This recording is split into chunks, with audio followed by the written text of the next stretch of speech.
Welcome to a beautiful day of Therapy Unlocked, where we unlock the mind one conversation at a time. I am your beautiful, untalented, and unqualified co-host, Final Girl M, and this over here is local legend. Licensed professional counselor, licensed practice in the states of Oklahoma, Massachusetts, Katrina Mondragon here. Katrina Mondragon. And let me tell you, she's not your professional. She's my professional, as in she is my sister. She be the purple sister, I be the pink sister, and we be here to do the unlocking today. Right? What is the most essential building block of maintaining your sanity? Oh, maintaining your sanity? Consistency. Consistency. That's hard for parenting, I've heard as well, too. Just being consistent, whether it's in puppy parenting or child rearing. Being consistent with discipline and rewards is one of the hardest things. And so when you're looking at self-discipline, being consistent with yourself, that's the same struggle, consistency. Yeah, being consistent, and motivation is consistency, I think.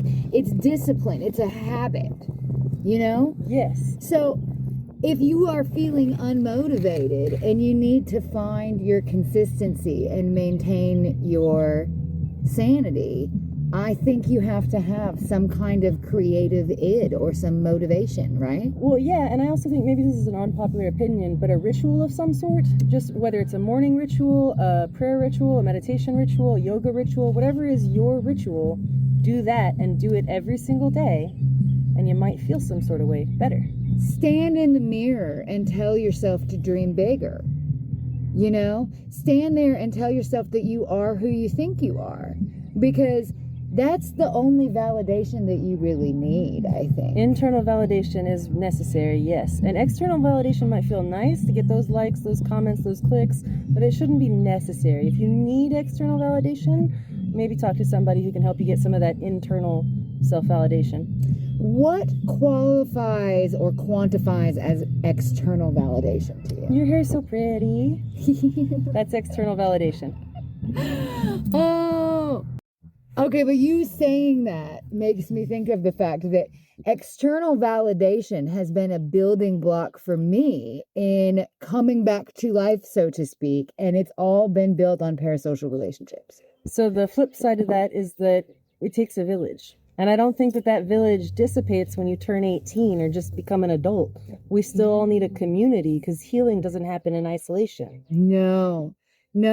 Isolation is what breaks people, you know, and it's what takes people from a whole and complete, you know, internal locus of control and turns it into something that is contingent upon the validation of others, which isn't really a village, so to speak. And needing to be needed, then you're getting into like codependency area.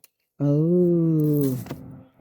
What is the difference between being interdependent and codependent? That needing to be needed. So if you don't need somebody to pay your bills, but you split your bills with your spouse because that's the fair thing to do, cool, that's interdependence. But if you needed somebody to pay all your bills or you'd be out on the streets, that's a little codependent. That's a little codependent. I have always been a fan of codependency, but that is because I think that we are meant to be symbiotic with each other. I think there can be a give and take in relationships that's not necessarily 50-50. So let's leave it off on this then.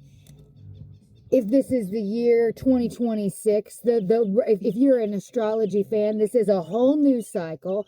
This is a whole new fresh beginning. Anybody who is out there trying to start something new for themselves, in my opinion, per the stars, actually, is doing the right thing right now. How do we break out of those needs to be codependent on one another and instead build a community for ourselves? I would say just one small thing, whatever that small thing is, whether you're working towards interdependence or independence, do that one small thing every day. Like I said, maybe a ritual. Maybe you brush your teeth every morning. And every morning you brush your teeth, you set your intention for the day. That's enough. I agree. I think that ritual, that essential motivational spark, all of those things are necessary to take your victimhood into a village, you know? So that's all the time we have for today in the beautiful Rose Garden. Wait, I want to say one more thing. Oh. So it is okay to be the villain in somebody else's story if you don't want to be a victim. it is okay to be the villain in somebody else's story because it's not your own story. Yeah. You didn't write that part. You write for yourself. You are your own author. So if you're looking at the story, you don't feel like you're the main character anymore, put that thing down, flip it, and reverse it. Yes, you are.